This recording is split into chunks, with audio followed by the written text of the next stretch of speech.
इन दिनों मंत्रियों के बयानों का दौर कुछ ज्यादा ही ट्रेंडिंग के सफर पर चल रहा है।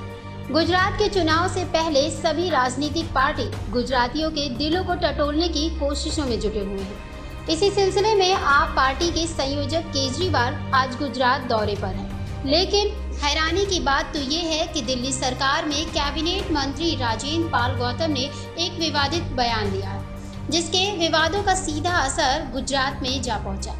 इन्हीं कारणों की वजह से गुजरात भर में हिंदू विरोधी केजरीवाल के पोस्टर लग गए हैं, जहां अहमदाबाद, सूरत और राजकोट की सड़कों पर अरविंद केजरीवाल को टोपी पहने पोस्टर दिखाया गया है। इस पोस्टर में साफ तौर पर लिखा है, मैं हिंदू धर्म को पागलपन मानता हूँ। इतना ही नहीं, बल्कि दूसरे पोस्टर में लिखा है, मैं ब्रह्मा, विष्णु, महेश और कृष्ण को ईश्वर ही नहीं मानता। दरअसल केजरीवाल सरकार में समाज कल्याण मंत्री राजेंद्र पाल गौतम पर आरोप है कि उन्होंने दिल्ली में बौद्ध धर्म के दीक्षा कार्यक्रम में हिंदू देवी देवताओं को नहीं मानने की शपथ दिलाई थी। आम आदमी पार्टी के मंत्री की इस हरकत ने आखिरकार बीजेपी को ताने बाने मारने का एक और मौका दे ही दिया।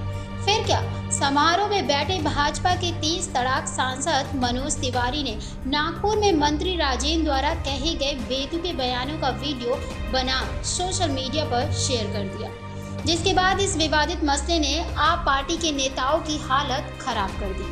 जिसका साफ उदाहरण देखा जा सकता है कि बीजेपी के प्रवक्ता हरीश खुराना ने कहा कि जहां चुनाव होते हैं वहां केजरीवाल और उनके नेता जय श्री राम और कृष्ण कहते थकते नहीं, लेकिन जहां सत्ता में होते हैं वहां देवी देवताओं का ऐसा अपमान गजब है केजरीवाल की नेता नगरी। अपने विवादित बयानों पर सफाई देते हुए कैबिनेट मंत्री राजेंद्र पाल गौतम ने कहा कि 1956 से आज तक देश और दुनिया में बौद्ध धर्म की दीक्षा ली जाती है, इसलिए हर साल ये कार्यक्रम भी आयोजित होता है।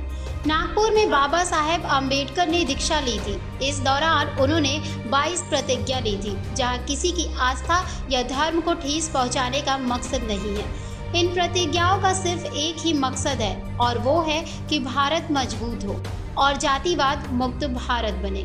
फिलहाल इस कार्यक्रम में हर साल 15 से 20 लाख लोग शामिल होते हैं। ये समारोह गुजरात, उत्तर प्रदेश, तमिलनाडु संग कई राज्यों में आयोजित हुए हैं।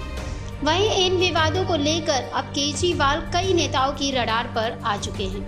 दुख की बात तो ये है कि गुजरात में ही चुनाव जीतने का सपना देख रही दिल्ली सरकार अब इन गरमाई सियासतों से निपटने की कई तरकीब ढूंढने में जुटी हुई है। फिलहाल आज केजरीवाल अपने दौरे की शुरुआत दाहोद से करेंगे, लेकिन इन दौरे से पहले जारी पोस्टर्स विवाद कुछ और ही बयां कर रहे हैं। अब देखना ये होगा कि अरविंद केजरीवाल के चुनावी दौरे पर उनके चहेते मंत्री के कारनामों का असर पड़ता है या फिर डगमगाती नैया फिर संभल जाएगी। Dainik Bhaskar bureau report.